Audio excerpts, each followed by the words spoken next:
यह call Glenmark के लिए ऐतिहासिक साबित होती है क्योंकि कंपनी अब ऑफिशियली एक नए फेज में प्रवेश कर चुकी है, जिसे मैनेजमेंट ने ग्लेनमार्क 3.0 नाम दिया है।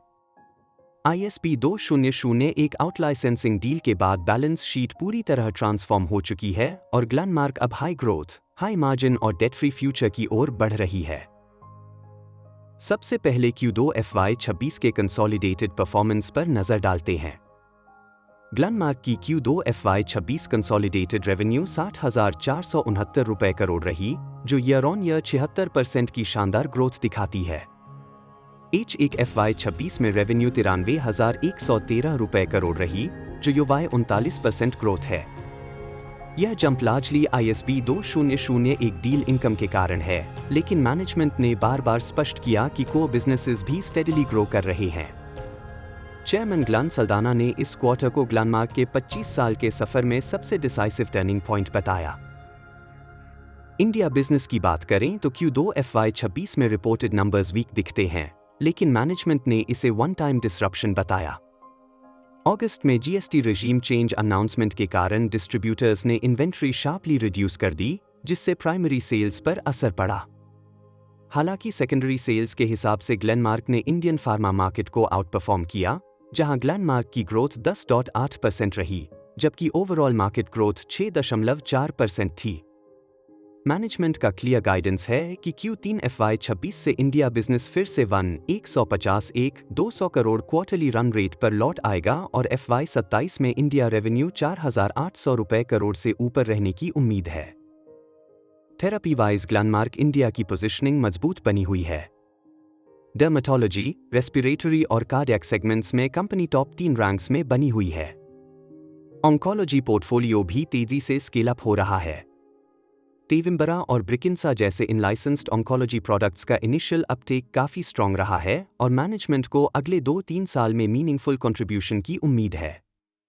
लिराग्ल्यूटाइड ब्रांड लिराफिट और डर्मेटोलॉजी ड्रग जैब्रियस भी कंसिस्टेंट ट्रैक्शन दिखा रहे हैं।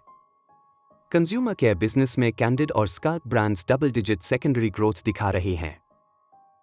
North America business Q2 FY26 का सबसे बड़ा हाईलाइट रहा।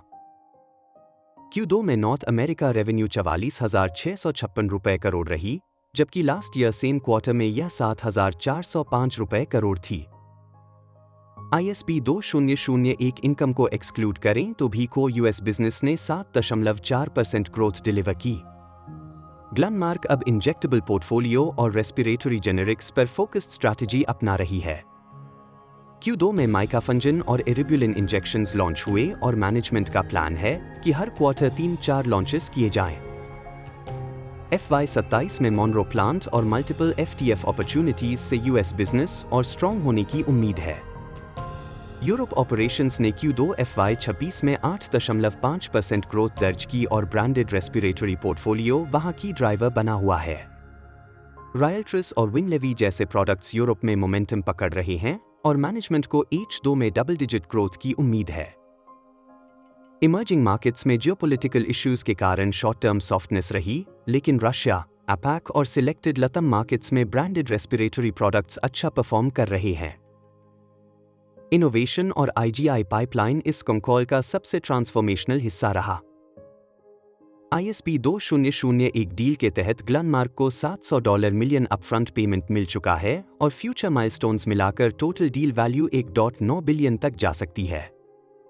इस डील के बाद ग्लेनमार्क पूरी तरह डेट फ्री हो चुकी है और नेट कैश पॉजिटिव बन गई है। मैनेजमेंट ने बताया कि यह डील उनकी multi specific antibody platform technology की वैलिडेशन है। IGI पाइपलाइन में ISB 2301 अगला बिग मॉलिक्यूल है जो FY27 में क्लिनिक्स में एंटर करेगा।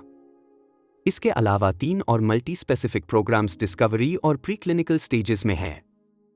ग्लेन सल्दाना का मानना है कि आने वाले 5-7 साल में IGI से मल्टीपल ISB 2001 जैसे वैल्यू क्रिएटिंग डील्स निकल सकते हैं।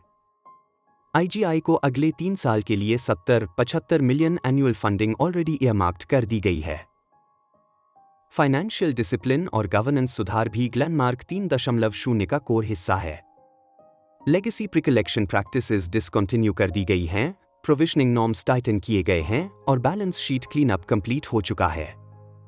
मैनेजमेंट का लॉन्ग टर्म गाइडेंस है कि एबिटा मार्जिन्स 23% से बढ़कर 25% प्लस तक जा सकती हैं, रोस 25-30% और रो 20-25% अचीवेबल हैं। FY 27 onwards strong free cash flow generation expected है। ओवरऑल पिक्चर देखें तो ग्लेनमार्क अब एक high quality branded pharma plus global innovation platform बन चुकी है। शॉर्ट टर्म वॉलेटिलिटी के बावजूद लॉन्ग टर्म स्टोरी सिग्निफिकेंटली डिरिस्क्ड और रेटिंग रेडी दिखती है, खासकर ISB 2001 सक्सेस के बाद। अंत में एक जरूरी डिस्क्लेमर, यह वीडियो केवल शैक्षणिक उद्देश्य के लिए बनाया गया है। इसमें दी गई जानकारी किसी भी प्रकार की निवेश सलाह नहीं है। कृपया किसी भी निवेश निर्णय से पहले अपने SBI रजिस्टर्ड इन्वेस्टमेंट एडवाइजर से सलाह अवश्य लें।